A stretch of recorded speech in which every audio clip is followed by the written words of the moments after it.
My stepmom said I was just extra luggage after my dad passed, so I sold the house she was living in and left her with a suitcase. Guys, I don't even know where to begin. But yeah, this is about my stepmom, the woman my dad married when I was 13, the woman who looked me in the face the day after his funeral and called me extra luggage. Let me rewind though, because this mess, it didn't start there. It started with grief. Raw, hollow, and terrifying grief. My dad passed away unexpectedly. It was a heart attack. No warning, no signs, just gone. I was in the middle of a Zoom meeting when I got the call from the hospital. I don't even remember what I said to my coworkers. I just closed my laptop, stood up, and walked straight out of the apartment like a ghost. The days after? A blur. Planning the funeral, calling relatives, dealing with paperwork, trying to hold it together for my little stepsister Mia, who's only 15. She's not biologically related to me, but I helped raise her while our parents were constantly working. She clung to me like her life depended on it. And my stepmom? Her name's Trisha. Blonde, poised, always immaculately dressed. The kind of woman who'd wear heels to a backyard barbecue and call it classy. At first, she was playing the grieving widow part like it was her Oscar moment, sobbing into tissues that just happened to match her outfit, whispering things like, "He was my soulmate," while ignoring the fact that she and my dad had been fighting nonstop the last year of his life. But I didn't say anything. I didn't want to fight. I was focused on getting through the funeral,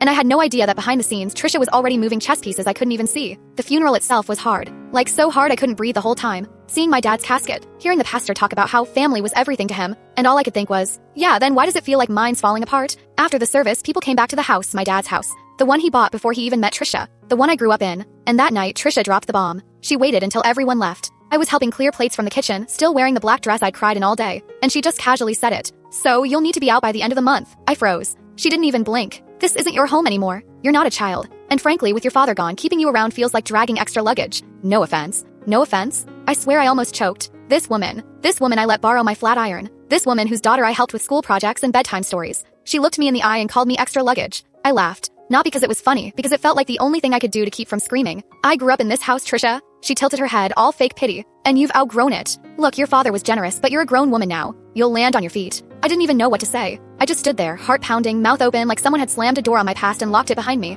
I left that night, packed a weekend bag, and went to stay at a friend's place just to breathe. And that was the beginning of the end. Because while I was grieving, Trisha was busy changing locks. Busy moving my dad's stuff into boxes, the one she didn't want at least. Busy turning our family home into her personal HGTV project. And me, I went into detective mode. I needed to understand how she had the power to kick me out of my own childhood home. My dad didn't have a will, at least not one anyone could find, and Trisha kept saying she was handling the estate, but wouldn't show me any documents. So I started digging, contacted my dad's lawyer, checked the county property records, got on calls I didn't even know how to make, fumbling through legal jargon and email threads like a full-blown amateur. And that's when I found it. My dad did have a will. It just hadn't gone through probate yet. And guess what? He left the house to me. Not to Trisha. Not to Mia. Not even split. To me. Let that sink in. All that time she was redecorating like she was on Selling Sunset. She didn't even own the house. I almost laughed again, but this time it was the "oh, she messed with the wrong one" kind of laugh. Because if she thought I was just gonna roll over and disappear, girl, she had no idea who she was messing with. Couldn't fit what happens next in this short video. Full stories down below.